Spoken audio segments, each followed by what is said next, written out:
세탁물을 껐다가 잠시 멈추어 푸른 하늘을 바라본다. 벌써 정원에는 낙엽이 한 잎 두 잎 떨어지기 시작했다.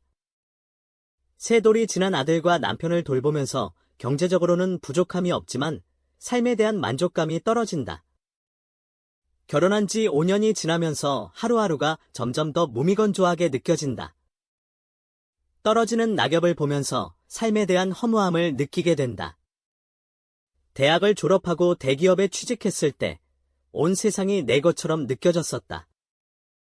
그러나 동갑내기 남편을 만나면서 그 시절의 환상과 꿈이 바뀌었다. 남들이 부러워하던 직장을 그만두고 결혼을 했고 결혼 초에는 남편의 사랑을 받으며 행복한 시간을 보냈다. 하지만 시간이 지나면서 삶은 점점 더 힘들어졌다. 아이를 낳고 나서 가사일이 늘어가면서 마음의 여유는 사라지고 남편의 관심이 줄어들었다. 남편은 점점 가정과 나에게 무관심해졌고 부부관계도 줄어들었다. 이러한 변화로 인해 마음의 고독감이 커졌다. 남편의 행동을 살펴보면서 결혼 전에도 많은 여성들이 그를 좋아했다는 것을 알게 되었다. 남편은 직장에서 승진하며 중요한 위치에 오르게 되었고 여러 사람과의 관계가 있음을 알게 되었다. 이로 인해 질투와 배신감이 커지면서 갈등이 잦아졌다. 나 자신이 점점 더 고립된 느낌을 받으면서 스스로의 감정을 다스리기 위해 노력했다. 가끔 집안의 답답함을 벗어나기 위해 쇼핑을 하거나 친구를 만나기도 했지만 마음의 빈 공감은 해결되지 않았다. 이혼이라는 생각도 해봤지만 가족과 친구들의 조언은 인내심을 가지라고 했다.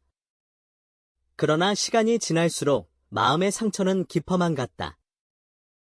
최근에는 남편이 집에 돌아오는 날보다 외박하는 날이 많아졌다. 남편과 함께 침대에서 지내는 시간이 점점 줄어들면서 기다림의 시간이 늘어나고 있다. 기다림은 때로는 외로움을 더해주기도 한다. 사람들이 기본적인 욕구 외에도 감정적이고 정서적인 만족감을 원하듯이 나도 그런 본능이 있다. 결혼 초에는 감정적으로 덜 민감했지만 시간이 지나면서 감정의 깊이를 더 느끼게 되었다. 하지만 남편은 점점 멀어지고 있다. 그럼에도 불구하고 시간을 견뎌내며 외로움을 극복하려고 애쓰고 있다. 정원의 나뭇가지에서 한 마리 새가 날아가는 모습을 보면서 마음을 다잡고 세탁물을 바구니에 담아 현관으로 이동한다. 언니? 도혜 언니. 누군가 대문이 초인종을 누르며 부르는 소리에 발걸음을 돌린다. 최근에는 발걸음이 뜸했던 미영이 다시 찾아왔다. 언니 그동안 잘 있었어? 대문을 열자 미영이 밝은 표정으로 들어왔다. 고향에서부터 나를 친언니처럼 따르는 미영은 언제나 미소를 잃지 않는다. 경제적인 여유가 없는 상황에서도 밝은 표정을 잃지 않는 미영이 부러웠다. 그동안 무슨 일 있었니? 전화도 안 받고. 미안해, 언니. 아르바이트 때문에 낮에는 집에 없었어. 손을 붙잡고 반가워하는 미영을 거실로 안내했다. 청바지 차림의 미영이 소파에 앉자 나는 음료수를 준비해 주었다. 미영의 활기찬 모습은 가정주부라기보다는 젊고 생기 넘치는 모습이었다. 세월이 가도 너는 더 젊어지는 것 같다. 언니는? 연니한테 미안하지만 나도 나이가 들어가고 있어. 언니의 미모가 나에게도 있었으면 좋았겠어. 미영이 나를 칭찬하는 이유는 나의 결혼 전 미모가 좋았기 때문이다.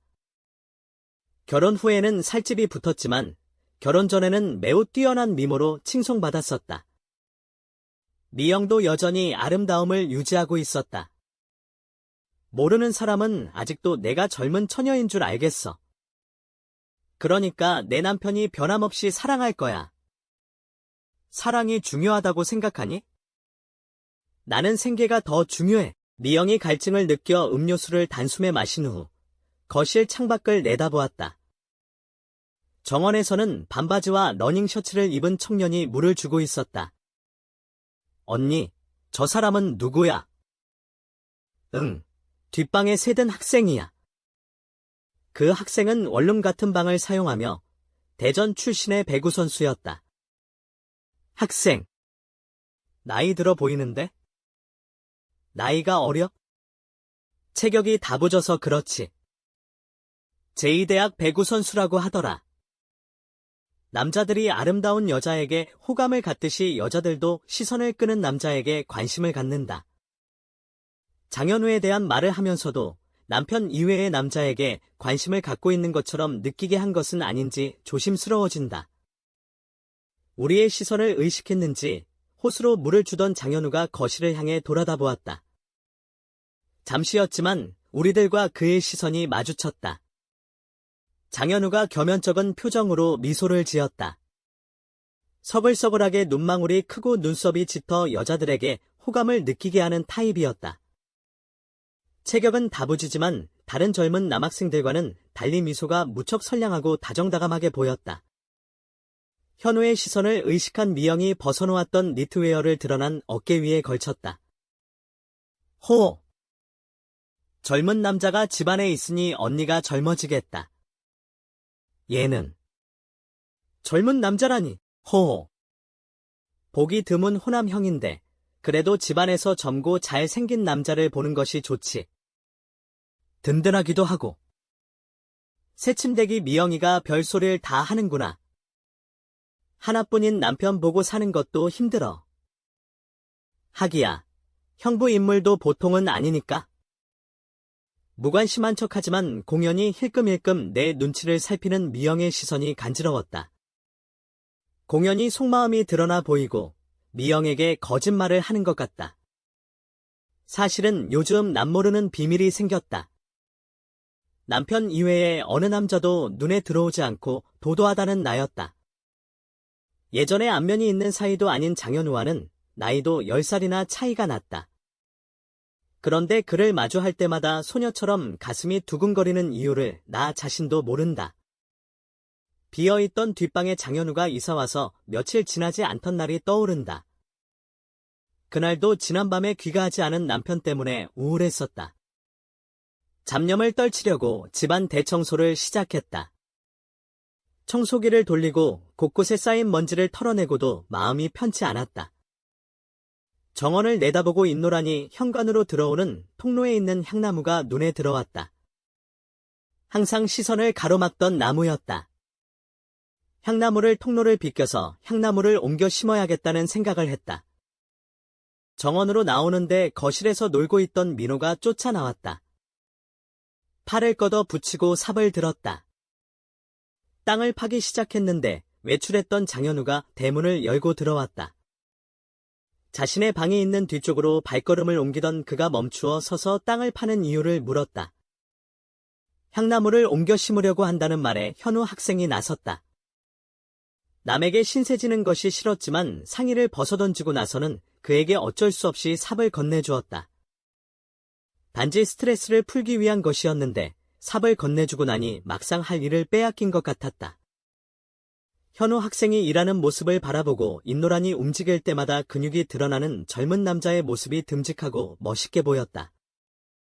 남편이 장현우 같은 모습으로 나를 도와 집안일을 한다면 행복할 것이라는 상상을 했다. 멀거니 관망하고 있기도 민망스러웠다. 향나무 뿌리 밑둥치가 드러나 보이기 시작하고 장현우의 이마에 땀방울이 맺혔다. 건조대에 널린 타월을 그에게 건네주었다. 타월을 건네받은 그가 삽질을 멈추고 이마에 흐른 땀을 닦았다. 나를 향해 싱그러운 미소를 짓는 현우의 서글서글한 눈망울이 햇빛에 반짝거렸다. 그윽한 눈빛을 느끼는 순간 나도 모르게 얼굴이 화끈거렸다. 현우의 깊은 눈동자 속으로 온몸이 빨려 들어갈 것만 같았다. 새삼스럽게 내가 여자라는 느낌을 떠올리게 하는 눈빛이었다. 정원 한 구석에서 혼자 놀던 민호가 아장아장하는 걸음으로 다가왔다. 자잘한 미소로 바라보던 장현우가 입을 열었다. 민호가 엄마 닮아서 계집 아이처럼 예쁜가 봐요. 아줌마는 아직도 처녀 같아요. 이제 살림하느라고 신경 안 써서. 현우 학생의 말이 싫지 않았다. 오래간만에 듣는 칭송이 살갗으로 적시고 들어오는 것처럼 짜릿하였다. 그러나 애써 태연한 표정을 지었다. 어린 남자의 말에 즐거워하는 표정을 보인다는 것이 내 나이에 걸맞지 않은 천한 태도라고 여겼다. 말꼬리를 흐리는 내 말에 그가 우물쭈물하면서 다시 말했다. 저는 남자 형제뿐이라서 항상 누이가 있으면 좋겠다고 생각했거든요. 누님이라고 부르고 싶은데 괜찮아요. 괜찮겠지. 우물쭈물 대답을 하고 나니 좀 더 또렷한 목소리로 승낙하지 못한 것이 후회스러웠다. 나에게 남자 형제는 없었고 나이 차이가 많은 언니 하나뿐이었다. 누님이라고 불러주는 남자 동생이 생긴다는 느낌은 마치 남편 이외의 남자와 연인관계라도 된 것처럼 이상한 기분이었다. 갑작스런 장현우의 제안을 특별하게 생각할 필요는 없었다. 하지만 내 머릿속에서는 특별한 이유가 있을 것이라는 억지 해석을 하려고 했다. 잠시 혼자만의 억측에 잠겨 바라보는데 승낙을 얻은 현우는 만족스러운 표정을 지었다. 다시 삽자루를 집어든 그가 옮겨놓을 장소에 웅덩이를 파내기 시작했다. 멀거니 바라만 보고 있기가 개면쩍었다. 장현우의 모습 위에 자꾸만 남편이 떠올랐다. 잡념을 떨치려면 무엇인가 해야만 했다. 거실 유리창을 닦아야 한다는 발상을 떠올렸다. 내가 생각해낸 발상에 스스로 만족스러웠다. 젖은 걸레를 들고 거실 창문 앞으로 다가가서 현관 앞에 놓인 작은 의자를 창문 앞에 놓고 올라섰다. 의자가 뒤뚱거리는 것 같아서 불안했다. 하지만 아직은 날씬하다고 생각하는 내 몸무게를 버틸 수 있을 거라는 자만을 했다. 그러나 자만심이 나를 곤혹스럽게 했다. 의자를 딛고 창틀에 올라서는 순간 의자가 나동그라졌다. 창틀에 간신히 매달리며 겁 많은 아이처럼 비명을 질렀다. 비명 소리를 흘리는 순간 내 몸이 공중에 떠받쳐졌다. 장현우의 손길에 내 몸의 균형이 지탱되고 있었다. 아마도 비명과 동시에 이루어진 일일 것이다. 사태를 짐작컨대 그가 내 일거일동을 살피고 있었던 것으로 판단된다. 장현우가 관심 있게 보고 있지 않았으면 땅바닥에 나둥그러지고 말았을 것이다. 긴 한숨을 쉬고 안심하려다가 얼굴을 붉히며 도리어 붙잡아준 그를 향해 앙칼지게 내뱉었다. 놔요. 놓으면 떨어질 텐데요. 장현우는 난처한 표정으로 올려다보았다. 창틀에 매달린 나는 불편함을 느꼈다. 그의 손은 내 허리를 부드럽게 감싸고 다른 손은 엉덩이 쪽에 놓여 있었다. 그의 따뜻한 체온이 느껴졌고 그로부터 전해지는 감각이 나를 당황스럽게 했다. 장현우의 손이 엉덩이 부분에 계속 접촉해 있는 것이 더욱 불편했다. 장현우는 내가 불편해하는 이유를 뒤늦게 이해했다. 그의 얼굴이 붉어지면서 나를 부드럽게 안았다. 그의 품에 안기며 나는 소녀처럼 부끄러웠다. 그의 채취는 나를 마치 마취시키는 듯한 느낌을 주었다. 나는 자신을 바꾸려고 애썼다. 남편의 무관심과 외도를 견뎌야 한다는 자세에서 벗어나고 싶었다. 정신과 병원을 찾아가고 싶은 마음도 있었지만 현실에서 도피하고 본능에 의존하는 것이 위험하다고 판단하여 포기했다. 자존심이 허락하지 않는 결론이었다. 그 이후 나는 갈등했다. 문제를 만든 것은 다른 사람이 아니라 나 자신이었다. 이성과 본능 사이의 갈등 속에 빠져들었다. 본능에 의해 지배되면서도 이성과 사회적 윤리를 지키려는 나 자신을 보는 것이 낯설었다. 이제는 남편의 외박을 기다리지 않는다. 그런데 평소에 하지 않던 화장을 하고 정원을 바라보고 있는 내 모습을 발견하곤 한다. 장현우의 모습을 떠올리며 여자로서 자존심이 무너지는 것 같아 놀란다. 그래서 나는 미영에게 장현우와의 이야기를 비밀로 하고 조심스럽게 말한다. 장현우에 대한 내 감정이 드러날까봐 걱정된다. 내가 혼자 생각에 잠기고 있을 때 민호가 깨어나 거실로 나왔다.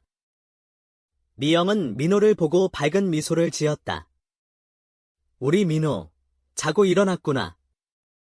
이모. 민호가 눈을 비비며 미영에게 달려가 안겼다. 미영은 민호를 매우 사랑해서 민호도 그녀를 좋아했다.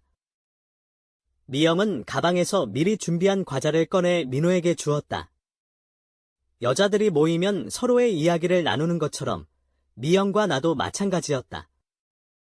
우리는 시댁과 친정 이야기를 하며 남편에 대한 불만과 부부간의 문제에 대해서도 거리낌 없이 이야기했다. 요즘도 형부 집에 안 들어오나? 그렇지 뭐. 남편 이야기만 나오면 미영에게 주눅이 든다. 비록 경제적인 능력은 약하지만 미영의 남편은 여전히 아내를 매우 사랑한다고 한다. 미영은 거의 매일같이 부부관계를 한다고 했다. 언니가 외로워서 어떡해? 형부가 생활비는 제때에 내놓기는 하는 거야? 민호 아빠가 돈 문제에 대해서는 신경 안 써. 통장과 증권을 나에게 맡기고 있으니까. 생활비까지 문제가 되면 살기 힘들어. 나는 창문 밖을 바라보았고 장현우가 서서히 미소를 지으며 거실을 보고 있는 모습이 보였다. 그는 민호가 가지고 놀던 장난감을 정원에 올려놓았다. 장현우가 사라진 후 미영과 대화를 재개했다. 대화는 지루해지기 시작했지만 미영이 무언가 말하려는 것을 살폈다. 그녀는 눈에 습기가 가득 차며 말했다. 언니 어떻게 해야 좋을지 모르겠어. 뭘, 시댁에서 나 몰라라 하는 것 때문에? 아니 그런 건 아무래도 좋아. 그이가 사업하다가 진 부채 있잖아. 응, 내가 많이 갚았다면서? 죽을 힘을 다해서 갚고 있어. 8천만 원이 남았었는데 이제 2천만 원 남았어. 하지만 상환기일이 한 달뿐이 안 남아서 밤에 잠도 안 와. 기일이 얼마 남지 않아서 갚을 능력은 없고 남편이 신용불량자가 되면 어떡해. 내가 고통스러워할까봐 말은 안 하지만 그이는 술만 취하면 잠꼬대처럼 죽어버린다고 하는데 미치겠어. 어떡하니? 연니한테 먼저 빌려간 돈도 못 갚았는데. 그건 염려하지 마. 사람이 살다 보면 형편이 필 날도 있겠지. 미영의 눈물은 정말 측은했다. 큰 돈은 아니지만 그녀는 자주 돈을 빌려갔고 마지막으로 빌린 100만 원은 아직 되돌려받지 못했다. 미영은 나에게 도움을 요청하며 말했다. 언니가 어떻게 2천만 원만 유통해주면 안 될까? 언니 은혜는 잊지 않고 버는 대로 갚을게. 글쎄. 그렇게 큰 금액은 나도 한번 알아볼게. 미영이 왜 이렇게 큰 금액을 요청하는지 이해했지만 선뜻 답변하기 어려웠다. 그녀는 한숨을 쉬며 자리를 일어섰고 눈물을 보이며 전화를 기다리겠다며 환한 미소를 지으며 돌아갔다. 저녁 식사를 권했지만 미영은 돌아갔고 그녀의 말이 내 귀에 남아 있었다. 미영이 내가 장현우를 남자로 느낀다고 생각할지도 모른다고 걱정이 되었다. 자존심이 상하면서도 남편과 멀어지면서 장현우의 모습이 떠오른다. 남자든 여자든 밤이 외롭고 옆구리가 시리다는 말을 하는 사람들이 취해 보인다는 생각이 들었다.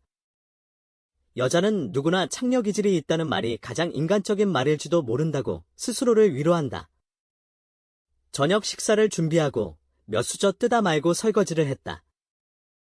자리에 누워도 잠이 오지 않았다. 남편의 손길이 그리워서 뒤척였다. 아무리 학식과 재산이 많아도 외로움은 이길 수 없다는 생각이 들었다. 민호의 천사 같은 잠든 얼굴을 내려다보며 어린 아들이지만 나중에 남자로서 역할을 할 날이 올 것이라 생각하며 너만은 여자를 외롭게 하지 말라고 중얼거렸다. 고통스러운 외로움에서 벗어나고 싶은 충동이 일어났다. 누군가에게 내 마음을 털어놓고 싶었지만 주변에는 아무도 없었다. 마음속에는 뜨거운 불길이 일어나 나를 변화시키려 했다. 그래서 잠옷차림으로 정원으로 나갔다. 밤바람이 시원하게 느껴져서 답답한 마음이 조금은 가라앉았다. 내 행동은 내 자신에 대한 갈등의 표현이었다. 집 뒤쪽으로 가는 발걸음을 멈추지 못하고 있었다. 혼자 생각하며 늦은 시간까지 잠을 못 자는 자신을 탓하며 내 행동이 어긋난 것 같다고 스스로를 질책했다. 다시 현관문 앞에 돌아왔지만 여전히 가슴속에서 일어나는 불길이 나를 괴롭혔다. 세상에는 많은 숨겨진 이야기들이 있을 것 같았지만 나는 스스로를 위로하며 다시 집 뒤쪽으로 향했다. 집 모퉁이를 돌아서 담 아래에서 검은 그림자를 보았다. 깜짝 놀라 보니 그 그림자에서 은색 물줄기가 흘러내리고 있었다. 화장실이 있지만 현우가 담에 소변을 보고 있었다. 누님, 늦은 밤에 뭐 하세요? 현우의 목소리가 나를 놀라게 했다. 나는 마른 침을 삼키며 헛기침을 했다. 현우가 짧은 반바지 차림으로 나를 바라보며 빛에 비친 그의 상체 근육이 보였다. 강아지가 뛰어다니는 소리가 들리는 것 같아서요. 네, 그래요. 물론 강아지나 쥐 그림자도 보이지 않았다. 한마디를 던지고 나는 재빠르게 모퉁이를 돌아 현관으로 향했다. 현관문을 열면서 다리가 떨리고 긴 한숨을 내쉬었다. 거울에 비친 내 모습을 보며 자존심이 상한 나는 스스로 바보 같다고 생각했다.